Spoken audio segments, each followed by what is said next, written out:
Halo semuanya, hari ini saya akan menjelaskan tentang apa itu komunikasi antar pribadi. Komunikasi antar pribadi yang sering disebut komunikasi interpersonal adalah sebuah proses pertukaran informasi, ide, dan perasaan yang terjadi antara dua orang atau lebih. Contoh komunikasi antar pribadi itu seperti mengobrol dengan teman, mengobrol dengan keluarga, mengobrol dengan teman kelompok, percakapan yang eh, dua orang atau lebih. Nah, efektivitas komunikasi antar pribadi itu ditentukan oleh seberapa jelas pesan yang disampaikan. Ciri-ciri komunikasi antar pribadi. Yang pertama itu bahasa yang digunakan bisa formal dan juga bisa informal. Yang kedua, memakai media tertentu seperti telepon atau ponsel dan email. Dan yang ketiga, dilakukan dengan dua orang atau lebih. Dan yang keempat, bersifat terbuka dan komunikatif. Nah, saya akan membacakan beberapa pengertian komunikasi antar pribadi menurut para ahli. Yang pertama ada Joseph De Vito.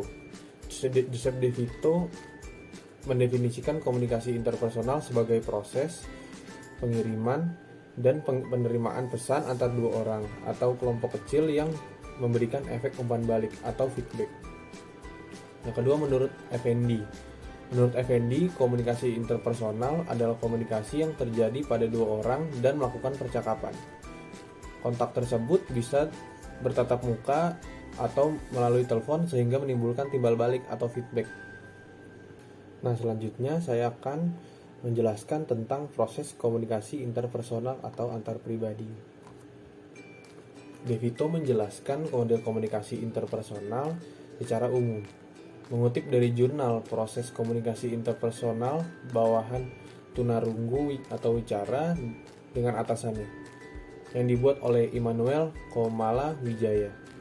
Model ini digunakan untuk proses komunikasi interpersonal. Yang pertama, pengirim, source, dan penerima, receiver pesan.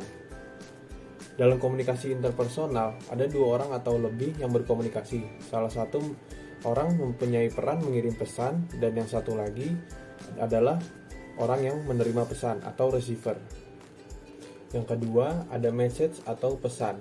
Pesan adalah sinyal yang bekerja sebagai stimulus bagi komunikan atau receiver. Pesan yang berbentuk suara, bau, rasa, visual, dan kombinasinya. Pesan bisa dilakukan secara terencana, tidak sengaja, dan asal bicara.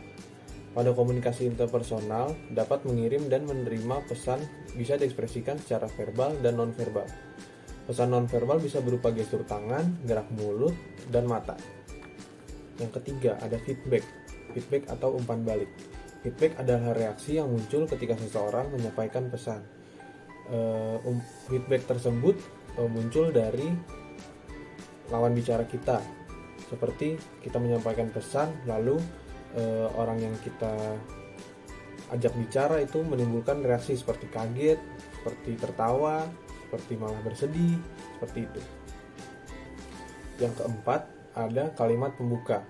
Kalimat pembuka ini berisi kumpulan informasi yang diberikan sebagai pengantar sebelum informasi utama. Kalimat pembuka atau feed forward ini bisa untuk meyakinkan orang yang menerima pesan supaya bisa dimengerti. Yang kelima, channel atau media. Proses komunikasi membutuhkan media untuk menyalurkan pesan agar bisa sampai ke penerima. Media dalam komunikasi interpersonal bisa berupa telepon, email, dan bertemu secara langsung.